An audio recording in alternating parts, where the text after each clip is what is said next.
I'm Al McFarlane. Welcome to Conversations with Al McFarlane.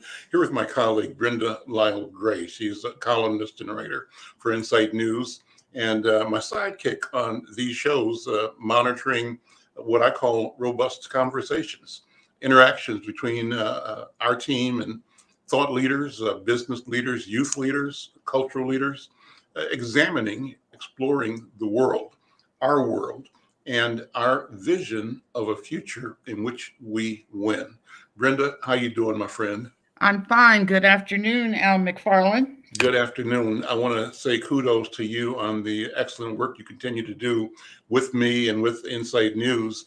Let people know that you've got major stories in the upcoming edition, Monday's edition of the newspaper. You can actually see it online, not online, but you can get the electronic copy available now at issuu.com, issuu.com/Insight News. So that's the first early look at the upcoming Monday edition of Insight News. And if you get that, what you're going to discover is a couple of stories that Brenda worked on. I worked on with her. They're not byline stories, but they are reports of the comments made by the incumbent mayor of St. Paul, Melvin Carter, the incumbent mayor of Minneapolis, Jacob Frey. Mayor Carter and Mayor Frey both seeking re-election. The election merely a week or so away, 2 weeks away, November 2nd. We have been, for the past several months now, on every Monday, talking with candidates for city council. And we are pleased to bring that discussion before the people. We think that we owe it to ourselves to be informed, to be aware, and to find out what distinguishes candidate A from candidate B, and to always be in a position to articulate what our interests are. What does it mean to us? What does it do to move our community, our families, our culture forward? This paper coming up includes our early endorsement, or part one of our endorsements. Insight is announcing, and this will be the first digital announcement of it, Brenda. We're announcing that Insight News is endorsing Mayor Melvin Carter for re-election to the office of Mayor of St. Paul. We are announcing in this edition that Insight News is endorsing Mayor Jacob Frey for his bid for re-election to the mayor of Minneapolis. We also will be sharing our endorsements of other candidates for city council, in particular, on our website as early as Monday, and in the next edition of Insight News, which breaks on November 1st, before the election, November 2nd. So stay tuned. And we just know this is important. This is a watershed moment. I mean, all the conversations we've had, Brenda, have been conversations about the impact of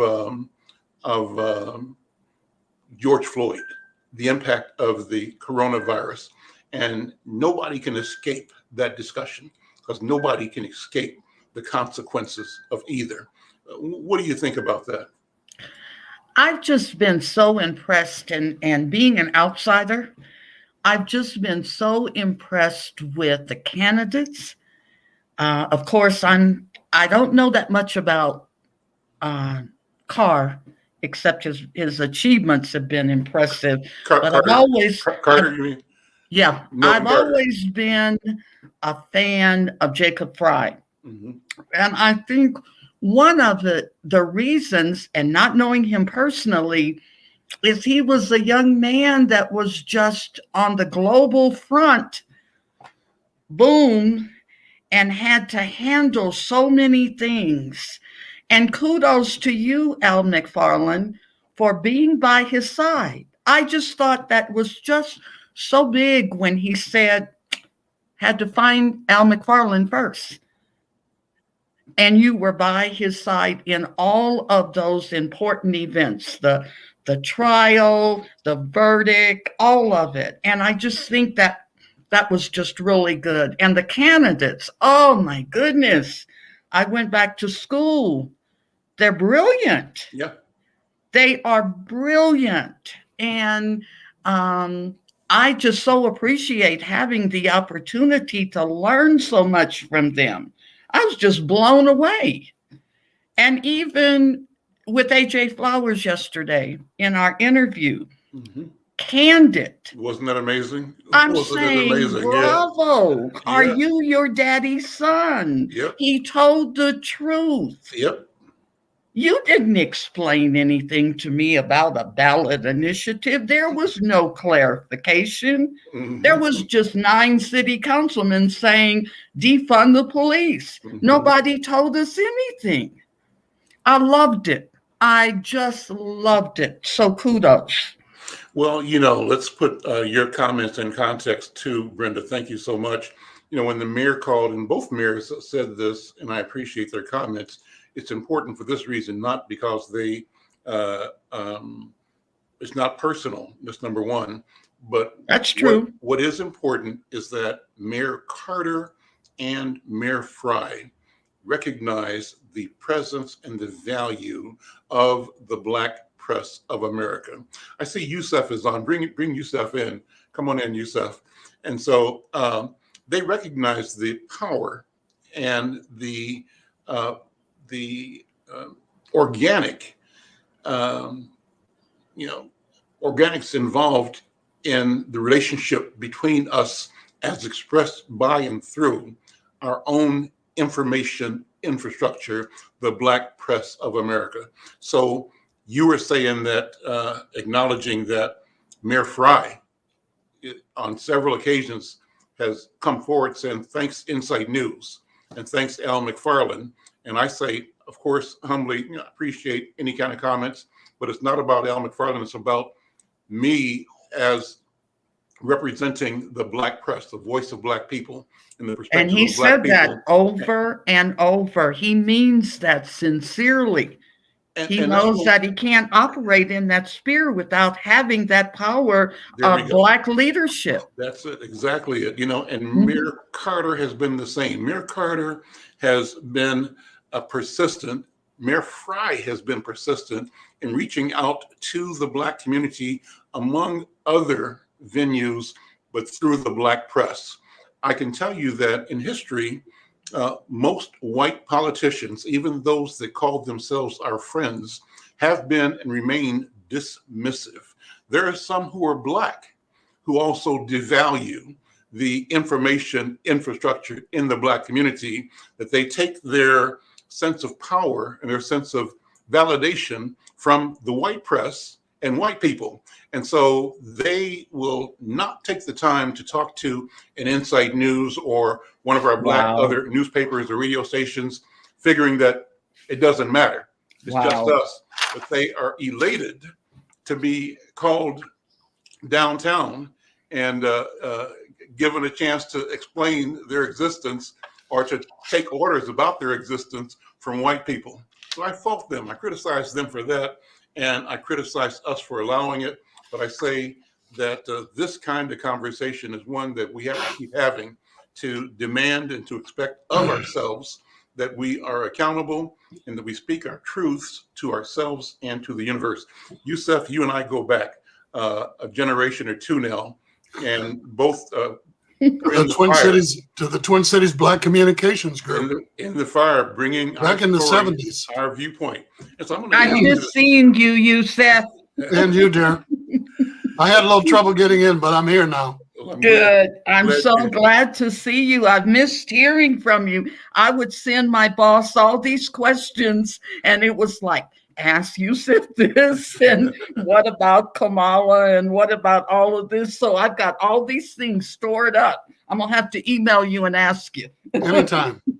Anytime, dear. Bring your camera down a little bit, Brenda, okay, so that you get, there we go, you frame perfectly.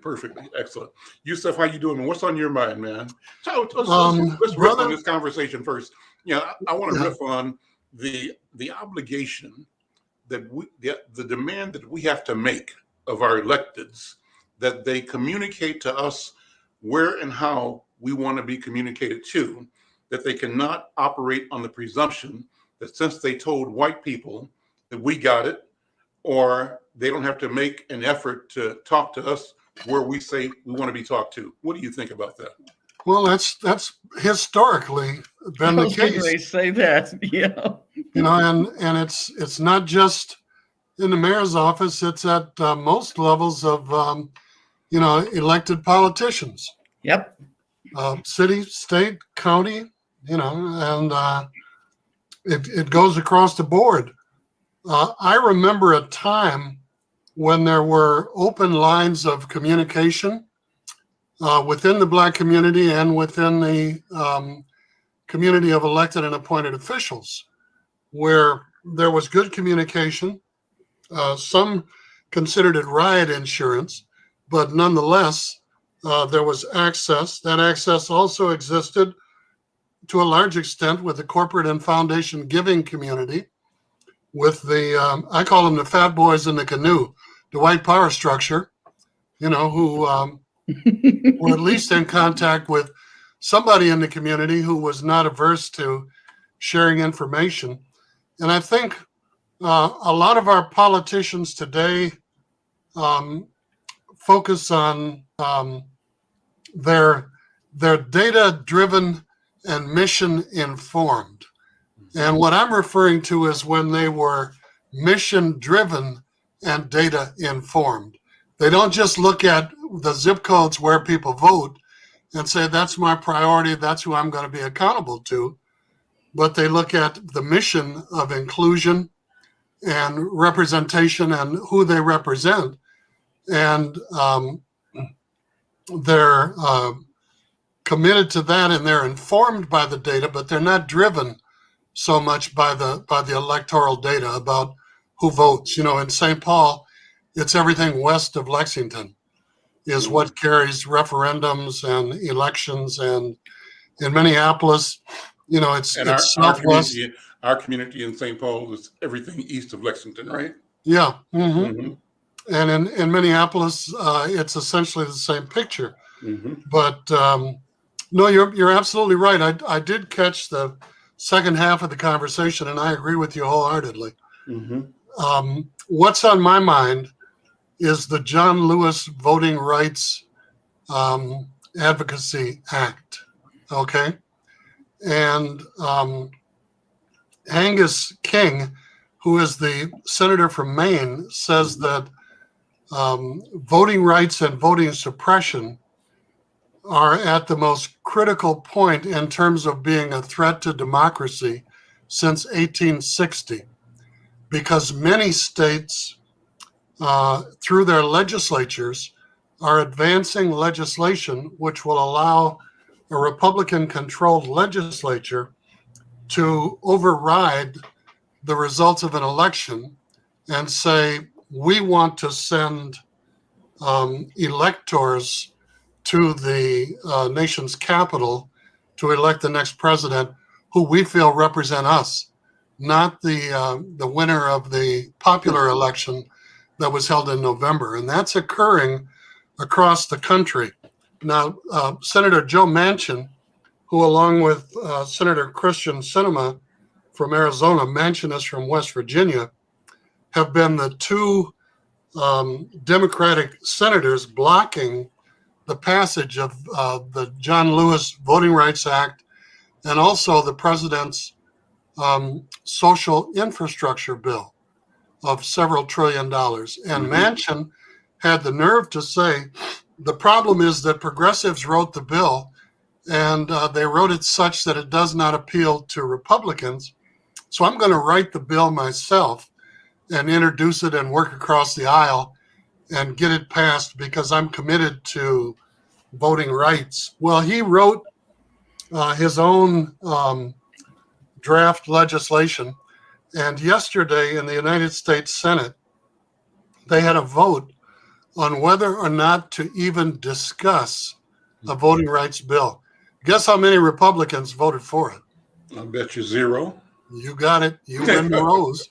Not a single one. Mm-hmm. And Manchin insisted that the previous version of the bill did not appear to Republicans, but that he knew exactly what they needed, and he was going to take it upon himself to rewrite the bill so that Republicans would vote for it. Now, in order to avoid a filibuster, you need 60 votes. And because it's a 50-50 split, or thereabouts, Mm-hmm. depending on what the issue is, you would need 10 Republicans in the Senate to vote for any bill that had been approved by the House in order for it to pass.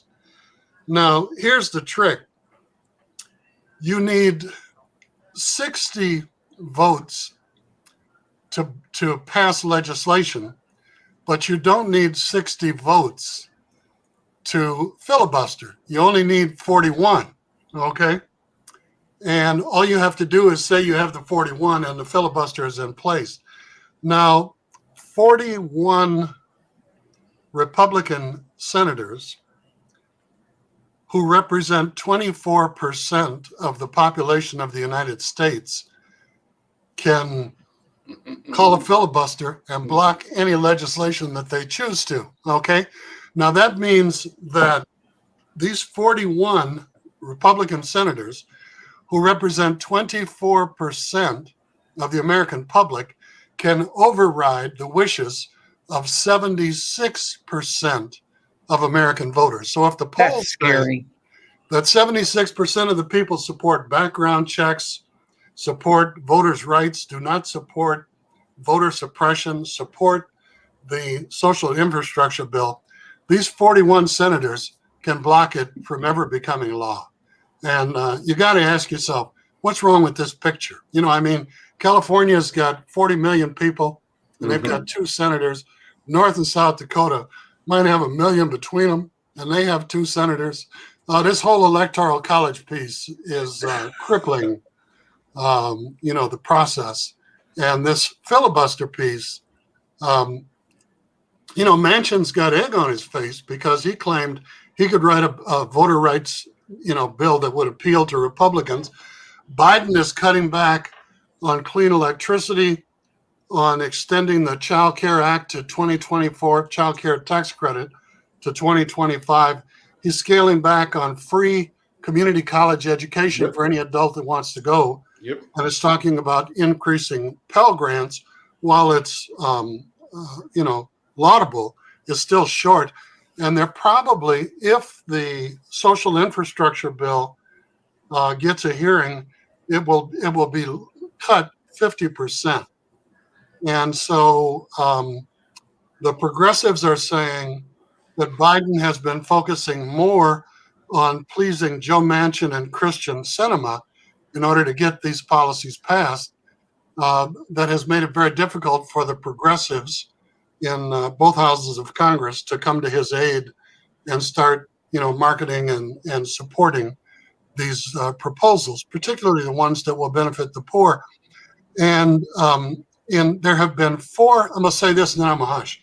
No, keep talking. This is fascinating yourself. There have been 498 pieces of legislation as of a month ago that were introduced in state legislatures in 48 states to limit the ability to vote by Black and brown and poor people, what we call voter suppression. Mm-hmm. They're doing away with early voting. They're doing away with mail-in ballots. They're doing away with making Election Day a holiday. They're doing away with everything that was an incentive for the people who vote to least to come out and vote. And it's real, one judge in throwing out one of former President Trump's complaints about voter fraud said, look, even Ray Charles could see that this thing is race related and that you're trying to prevent Black and brown and poor people from coming to the polls. They shut down 38 early polling sites in the Carolinas. And you know how many that left open? 1. And you know how long it was open? 1/2 of a day every month. Okay. And they were all in African American communities. So even Ray Charles could see that was race related. The judge was absolutely correct. And this business of the Republican controlled state legislatures saying, we don't like the results of the election for whoever was elected by the popular vote. Mm-hmm. So we're going to pick our own electors to go to Washington, D.C. to select the president that we choose, not the one that the voters choose. Dangerous. That could happen as early as next year. Dangerous. And if it does, the race war that a lot of people on the right have been prophesizing and promoting might well be upon us. And like Angus King said, this is the greatest threat to democracy since 1860, which is when the seeds of the Civil War were planted and came to fruition. So we really need to bang the drums and shake the bushes and get our folks out to vote, regardless of whether it's for dog catcher or city council or school board or referendum this or public safety that. It is critical, absolutely critical. Yusef, can I ask you something real quick? Please. I apologize for running on. I saw on The View where they talked about the filibuster when the 1964 voter suppression or Voting Rights Act was passed. Mm-hmm. And Whoopi was talking about the fact that they just got rid of the filibuster, and that was the way it got passed. Correct. But you still need a supermajority in order to be able to do that. And they got the majority. Yeah, you can do it for specific issues. Something needs to be. But see, here's the thing. Mitch McConnell is chomping at the bit because he would love to see the filibuster eliminated, because in doing so, it would mean that all you need is a simple majority, 51 votes. That's what I thought. To pass any legislation. And if the Republicans, and I'm just being factual, I'm not trying to be partisan, gain the majority, at least 51 seats in the Senate in 2, 4, or 6 years, because it swings back and forth like a pendulum. The Democrats have the majority, the Republicans. And the idea of the filibuster was to protect the rights of the party that was, there's no process in democracy to protect the rights of the minority, any minority. And the filibuster was created for that reason, that said you need a bipartisan effort to override a filibuster. And Mitch McConnell is chomping at the bits, and he would love to see it eliminated, because what did Donald Trump accomplish legislatively when he succeeded Barack Obama? What did he do for 4 years consistently? What did he undo? Let me ask that question. Everything that Barack Obama went through executive order. Yeah. And then Donald took Trump, his portrait down. He didn't even want to look at him. And he tried his darndest to get rid of the Affordable Care Act, what we call Obamacare. And I got to tell you this because it's funny. I was watching the news, national news, and they were interviewing some people who were protesting Obamacare. And they were interviewing a guy, and they said, well, is it the prescription coverage? He said, oh, no, we love that. He said, is it the pre-existing conditions? He said, oh, no, it wouldn't be any good without that. He said, well, is it the fact that, you can choose? And no, we got to have all that. And so the journalist said, well, what seems to be the problem with Obamacare? And the white man said, it's the Obama part. Okay?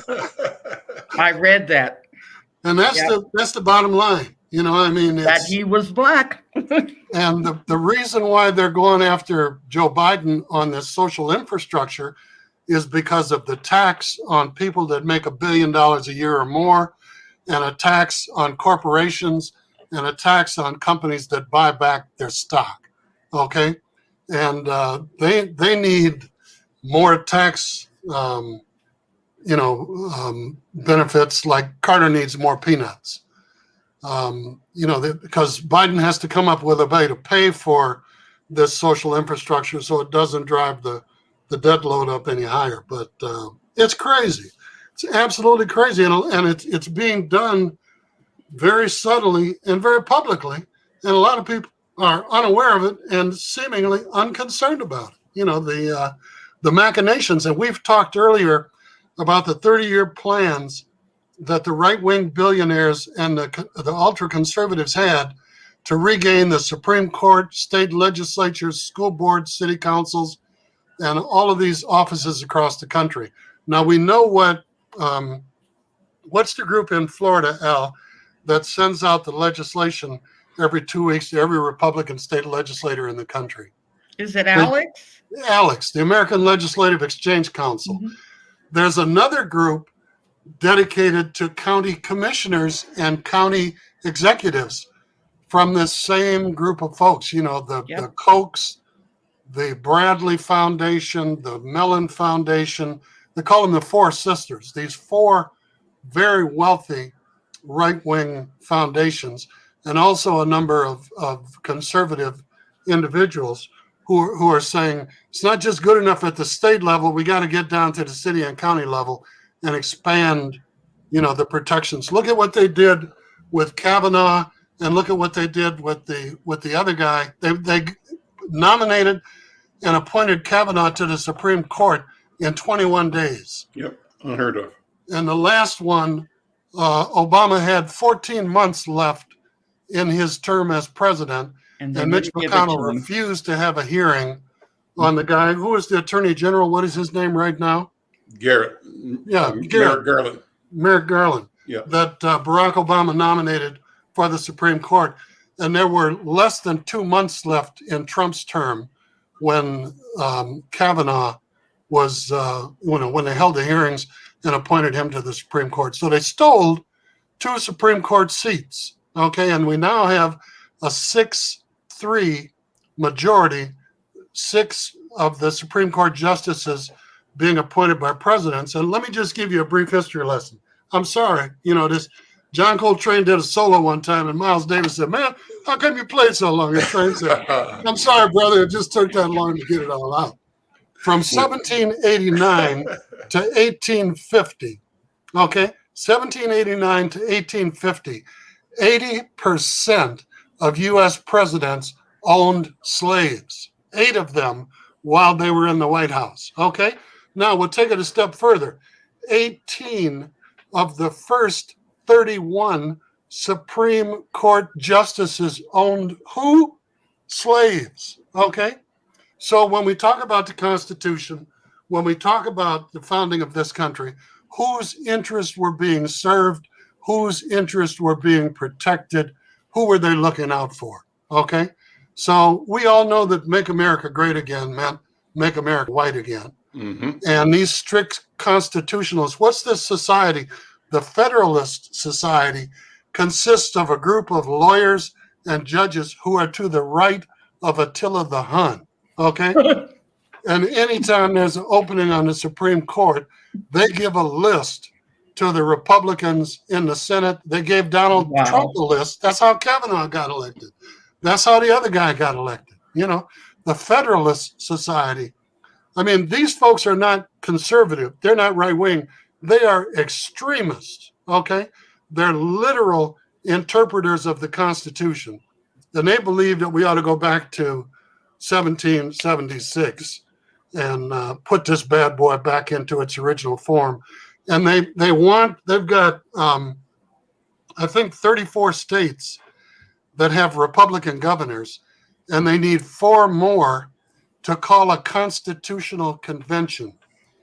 And there are 10 amendments that they want to introduce to take away the rights of citizens to elect their representatives in Congress and the Senate.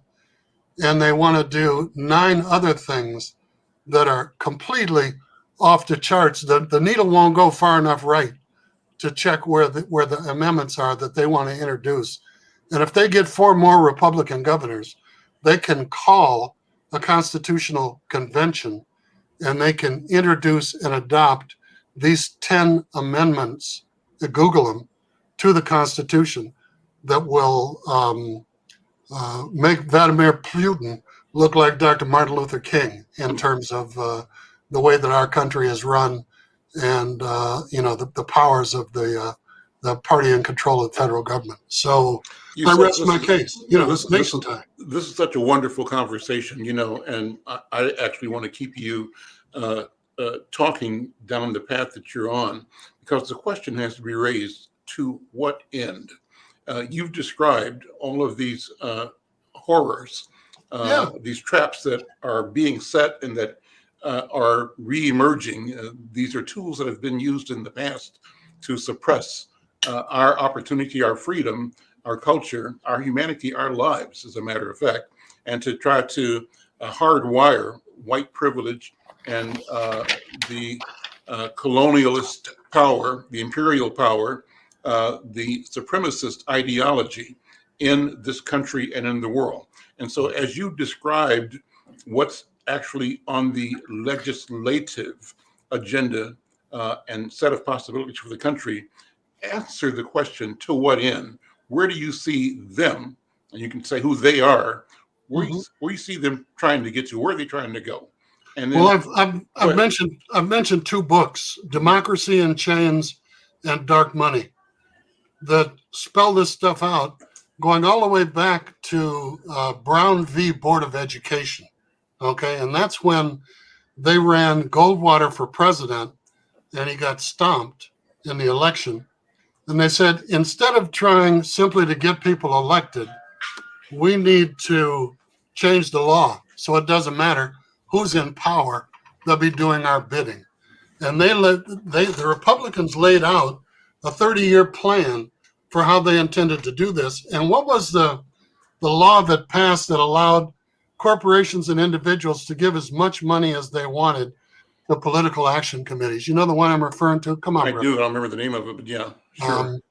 But that has really tilted the entire electoral landscape, because they can pump tens of millions of dollars into specific campaigns. They can't give it to the candidate, but they can give it to a political action committee who supports the candidate, who can buy ads, who can create attack ads to support the opponents of the people who they want to get elected. And they can do, Trump only lost winning the entire state of Minnesota over Hillary Clinton, for crying out loud, by 1.5 percentage points. Okay. We could have been a red state just that easily. Okay.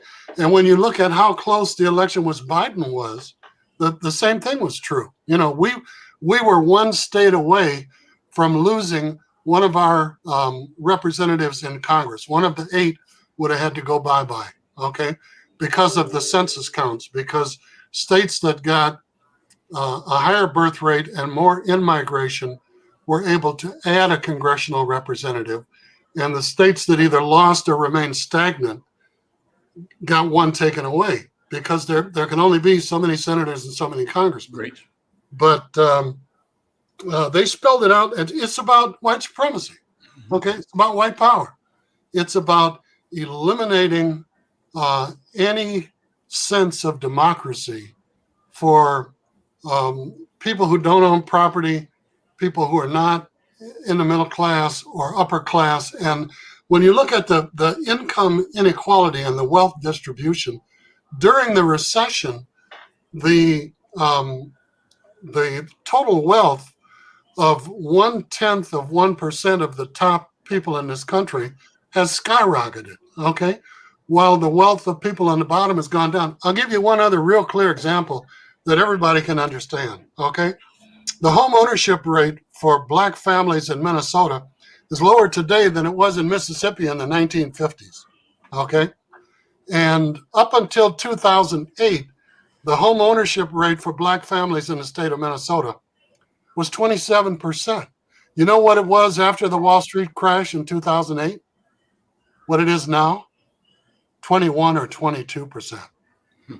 Okay, so we've lost wealth, a quarter of the home ownership in the African American community, and a lot of white families are speculating and buying homes in the hood all over North Minneapolis, Summit U, the east side, the north end, the west side, the south side, and they put their kids in there and they go to college, and then 4 years later they put them back on the market for twice what they paid for them.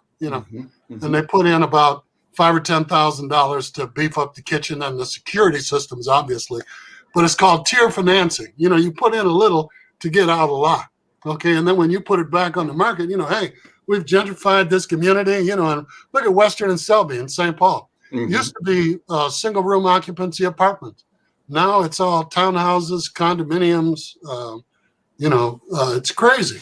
And I saw a sign on a lamppost. I live near Lexington and Selby, okay, between Selby and Summit. Saw a sign on a lamppost the other day that said, "Welcome to Cathedral Hill." I said, "I beg your pardon?" You know, when it was Shelby Dale, all you did was treat your kids how to stay the hell out of here. Right. When it was Summit University, you said, well, if you're on the edge of the hood, you might be all right. Now they're trying to claim the black community as Cathedral Hill in St. Paul.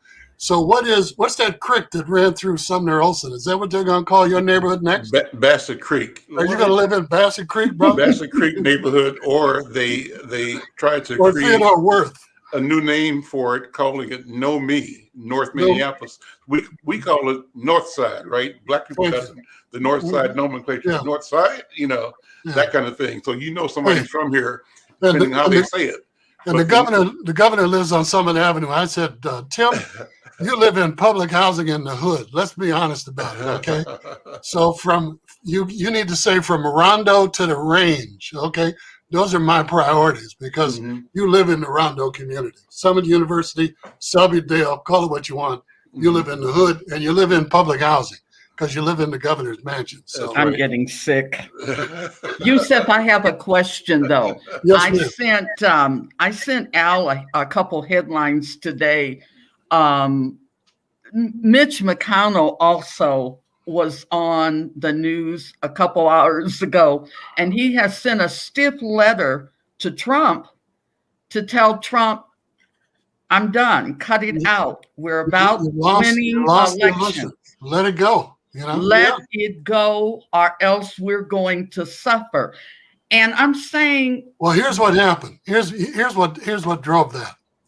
Trump did a tweet or whatever he does and said, I'm encouraging Republicans not to vote in the next election.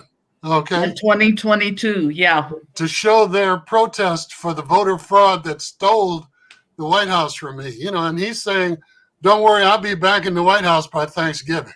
Okay. And then have they had that anniversary of the January 6th terrorist resurrection at the Capitol yet? Yeah. They had a rally in Washington, D.C., or they planned one. I lost interest in it, to celebrate the January 6th terrorist uprising on the steps of the United States Capitol. About 25 people showed up. Oh, my goodness gracious. Yeah. No one showed up. See, here's the good news. Some of these folks, I don't want to say they're stuck on stupid, but the president could do no wrong. And if he tells them not to vote in the next election, they would not vote. Home.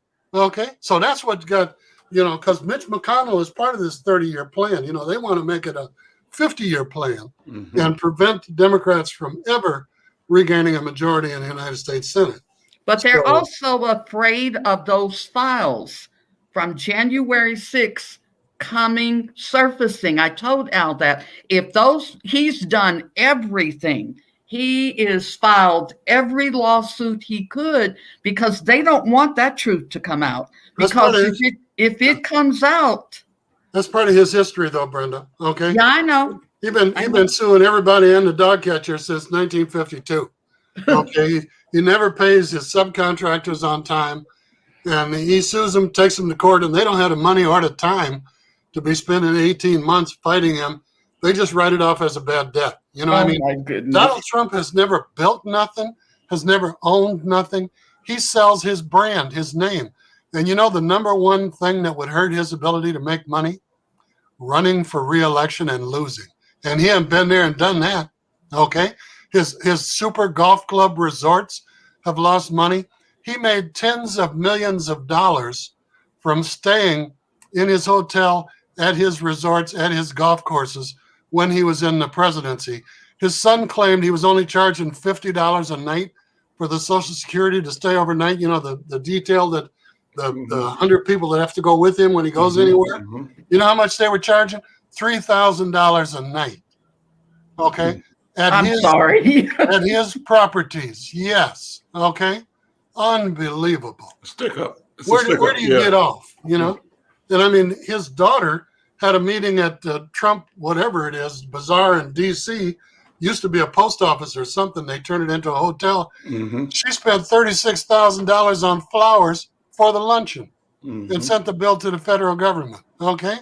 That's a lot of lunch, if that's all the flowers cost. Yeah. Okay. And so you said, why are Black Americans not saying anything? Why are they not doing anything? Well, I'm going to give you an answer that you may not like, Brenda. That's because okay. We place high trust in teachers, preachers, and elected officials. Okay. And we feel we have a lot of confidence that they will represent us and that they will do their job. And I got to tell you, the performance of the Congressional Black Caucus has really been disappointing. Okay. Because they have gone along with the program, you know. And with the exception of several, because they want to get reelected, with the election of several individuals, you know, who have stood out and stood up, okay, and talked back as a group, you know. There's an Asian caucus in the Minnesota State Legislature, you know, that has how many members, Al? About a dozen? Could be. Yeah. Mm-hmm. And how many Black legislators do we have? 3 or 4? About 4, maybe 5. Yeah. Okay. And one in the Senate, I think 4 in the House. These folks have a coalition. They're taking care of business. They're voting as a block. They're able to go in and make demands and say, if you want our support, here's what we need. Okay. Talk to us when you're ready to play ball. Okay. And they're not saying call us when the pie is sitting on the windowsill cooling. They're saying call us when you sit down at the table and negotiate on the recipe. Mm-hmm. All right. So that we'll know. Al, I think you were talking about the Vietnamese group that was up on Broadway and how they handled their business and how they talked to Lee. I remember an interview you did, and that was just impressive. But they knew how to talk and they knew how to make demands. You certainly knew, you know, when we were over in St. Paul, when Insight was over on University Avenue. Sure. 422. Yeah. Not in the Asian Press Building, but across the street. We're in the, it's called the International Marketplace on the, I think it's on the south side of University Avenue. But who was in that building? Me, the Latino newspaper, which was called, you're talking about University in Franklin or no, over in St. Paul, University and Western. Western? Yeah. Western. Yeah. Was the Asian Press in that same complex? They were in that same building at first, then they bought the building across the street where it used to be a diner or something like that across the street down the corner. Yeah. But at first it was the Asian Press and me and La Prensa de Minnesota. And we brought in our colleague from the Anishinaabe News, the Ojibwe News, the White Earth Reservation newspaper. And we all set up shop inside that building. But I was telling Brenda in one of the programs before that Wynn and I were business partners on several deals. One, we owned a travel agency together called Skyline Travel. 2, he had a health clinic too, right? He had a health clinic, not me. That was his business. He and I had a graphics company together. And he and I were the principals in the creation of the Minnesota, at first, Minority Media Coalition. Sure. We changed to the present name, Minnesota Multicultural Media Consortium. I've used it on a number of occasions to buy ads in all the papers through you. Absolutely. And so what we did back in the day was I would hang out with him and go to the Asian community, the Vietnamese community meetings that they would have on a regular annual basis. And I shared in a program, I think, or told Brenda about how impressed I was that they met as a group and took stock of how many businesses they had. Huh? Was this the clan councils? No, the clan councils would be more Hmong. I'm talking about the Vietnamese. This was before the Hmong had arrived in force. Okay. So early on, University Avenue, Summit University was shifting, and the Vietnamese were emerging, and they became the conduits for enabling the arrival of the Hmongs for us to discover some friction between the Vietnamese and the Hmong, and the Hmong feeling that they kind of were let down and were used or not being accorded the respect they deserved because they fought on behalf of the South Vietnamese and certainly on behalf of the U.S. CIA. Yeah. They prosecuted the secret war, right? General Vang Pao. Yep. And so, but before those players all emerged and that community swelled to the size that it is, because that's where the power is now in the Asian community. It's in the Hmong population. 90,000.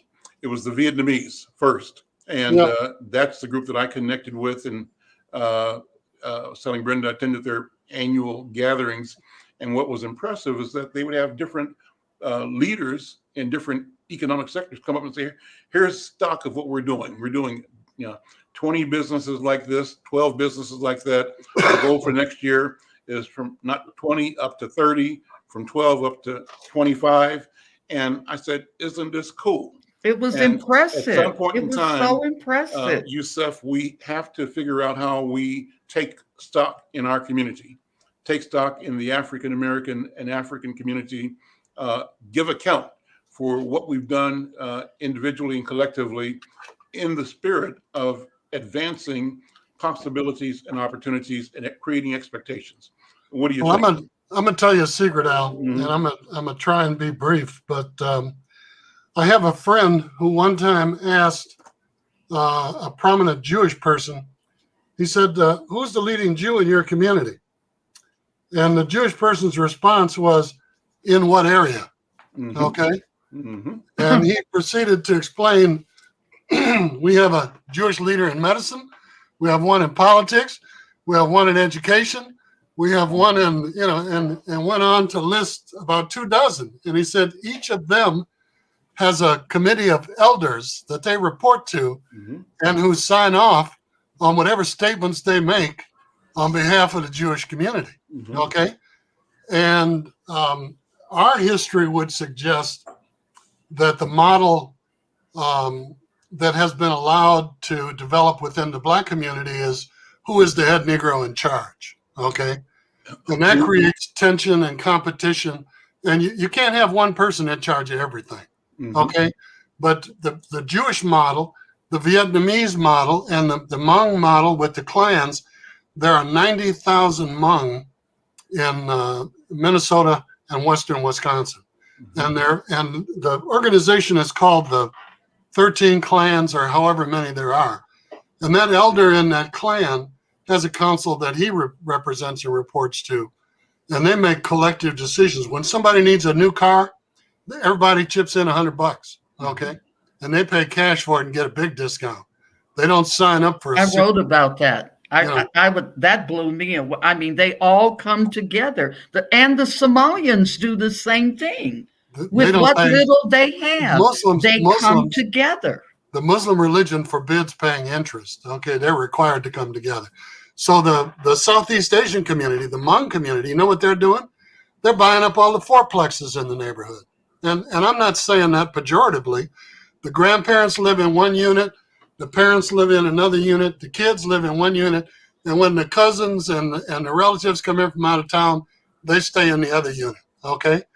Because they still practice that extended family, I don't want to say village lifestyle, but it's extended family. Say it takes a village to raise a child. Well, they've got these mini villages all over the hood and all over the community because they've been buying these fourplexes and the clan will buy it, okay? And they'll put this family in there, this one. And the Muslims, Farrakhan used to say, self and kind, brother, self and kind.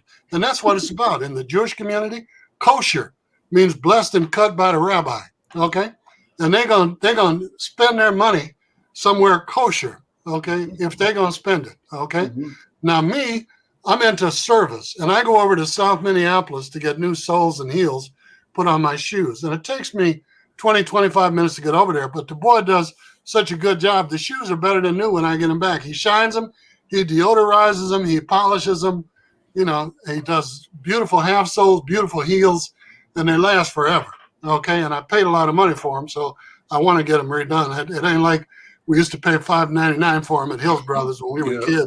Payless shoes, yeah. You know what? I still don't understand the silence. Al had me tuning in on this podcast on philanthropy. We've been working with this young man, Sean Lewis, who is just so impressive. I appreciate the information. You know Sean, don't you? Yeah.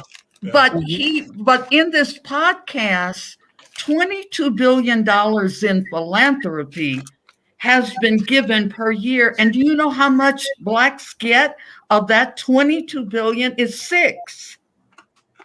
And so I asked the girl, I said, when all of this was presented, because I flipped through the 90-page document that they had online, and I saw nothing on disparities.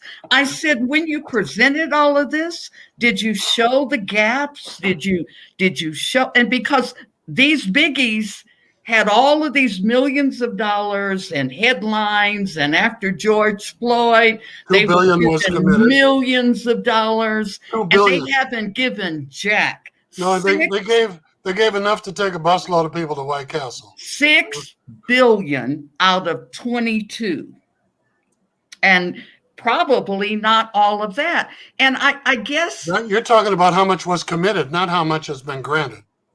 I guess, but we didn't get it. Our Black community did not get it. They're probably rolling in the $2 billion that was pledged after George Floyd's murder.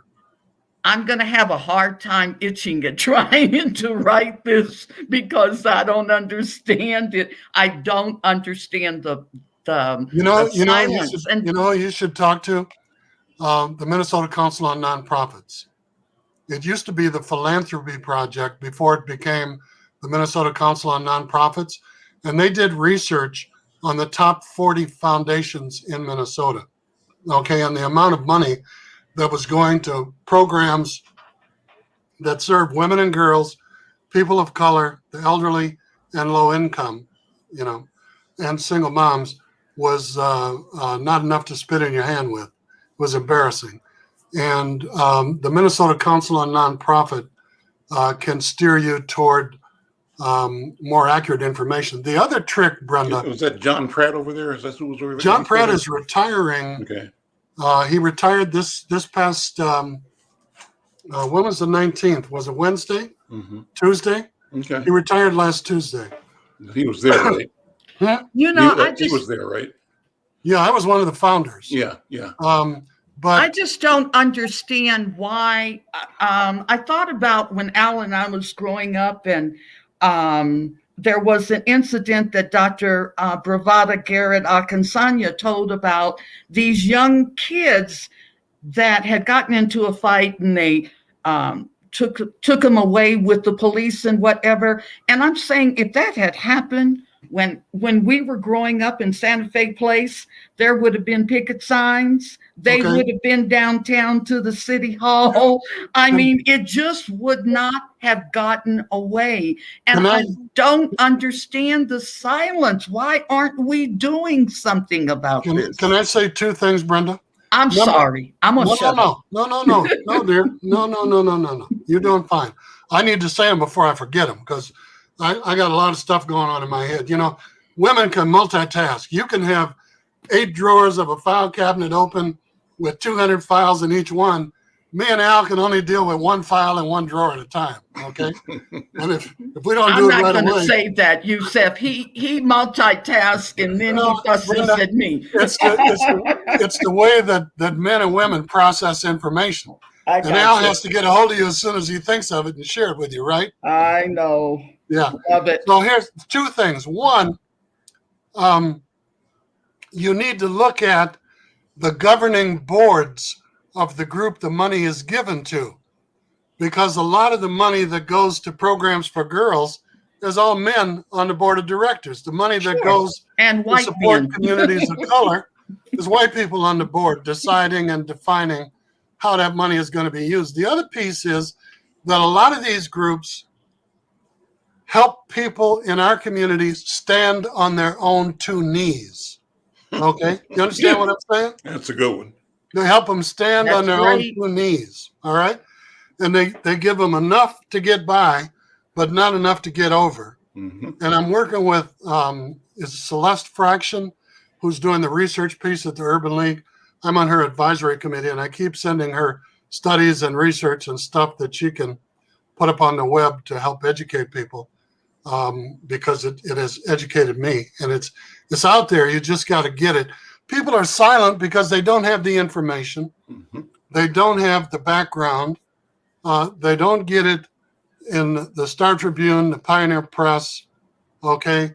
What percent of our community subscribes or reads Insight or the other press of color. I mean, I've got 10 or 12 news services. I subscribe to the New York Times, the Washington Post, 1% the Los Angeles Times. I mean, you can hurt yourself if you don't know what's going on out there. Oh my goodness. And a lot of our people are making poor decisions because they don't have good information. But you got to look at whether or not the organizations who get the money are constituency governed. Okay, United Way has cut $3 million from the Minneapolis Urban League. It's now the Twin Cities Urban League. Mm-hmm.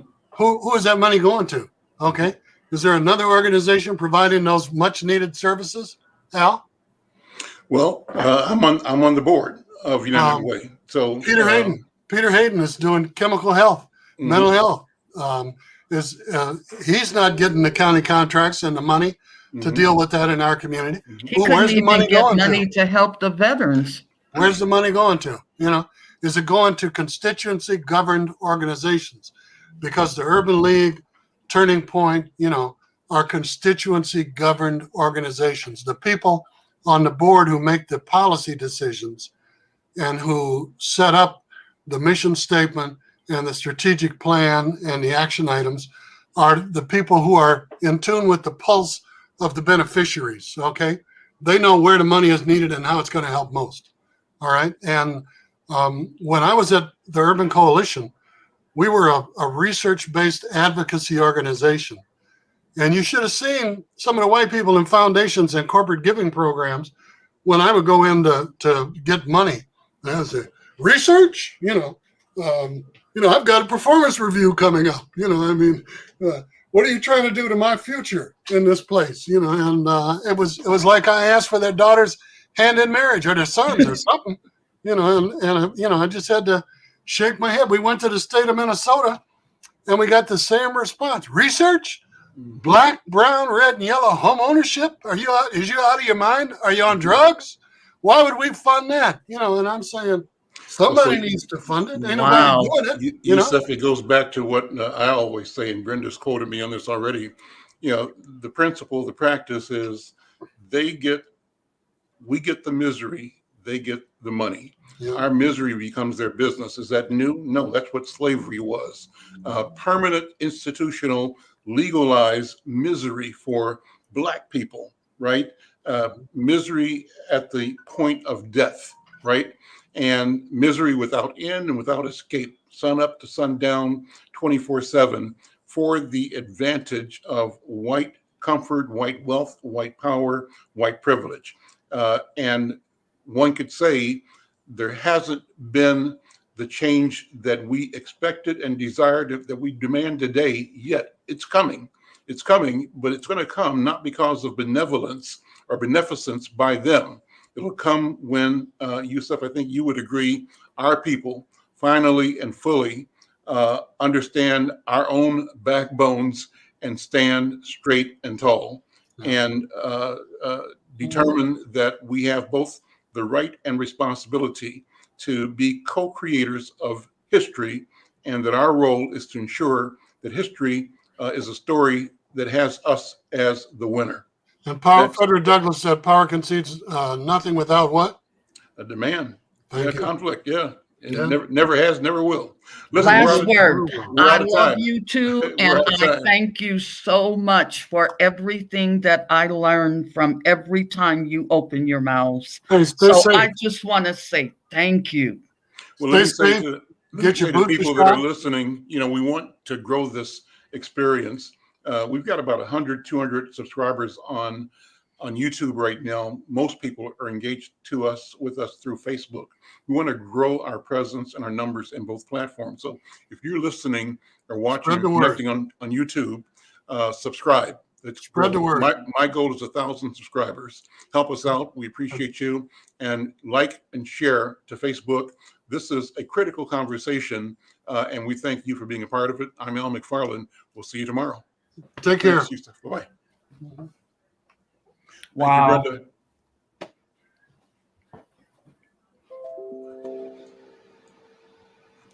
I want to listen to the music.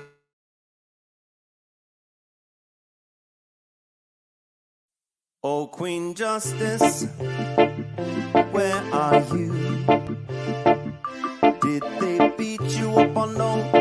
you underground, take the crown away from you. Oh, Lady Liberty, red, white, and blue. If they take your dignity with their bigotry, teach you that you're born to lose. Free or guilty, it's gonna get filthy. Better believe, roll up your sleeves. It's gonna get rough, it's gonna be tough. We all agree, we've had enough. We've had enough of all the rules you break. We've had enough of all the money you make. We've had enough. No more life gets taken. We've had enough. This is a proclamation. It's been 400 years and we're 400 late. Together we stand from state to state. Going back in time won't make America great. We need justice now, people won't wait. Action, no more distraction. Every step we take, we gain traction. If it can happen to one, it can happen to all. United we stand, divided we fall. Free or guilty, it's gonna get filthy. Better believe, roll up your sleeves. It's gonna get rough, it's gonna be tough. We all agree, we've had enough. We've had enough of all the rules you were breaking. We had enough of all the money you were making. We had enough. No more life gets taken. We had enough. This is a proclamation. Free or guilty, it's gonna get filthy. Better believe, just roll up your sleeves. It's gonna get rough, it's gonna be tough. We all agree, we've had enough. We've had enough of all the rules you're breaking. We've had enough All the money you're making. We've had enough No more life gets taken. We've had enough This is the proclamation. We've had enough Trayvon Martin and Tommy Rice. We've had enough Michael Brown and Eric gonna pay the price. We've had enough Philando, Breonna, George Floyd. What? We've had enough So many gone, how can we fill the void? How can we feel We had enough. John Crawford, I know you've heard. We've had enough Sandra Bland, come on and take a stand. We've had enough Sean Bell, Sean Bell what the hell? We've had enough Freddie Gray, did you hear what I said? We've had enough This is a proclamation.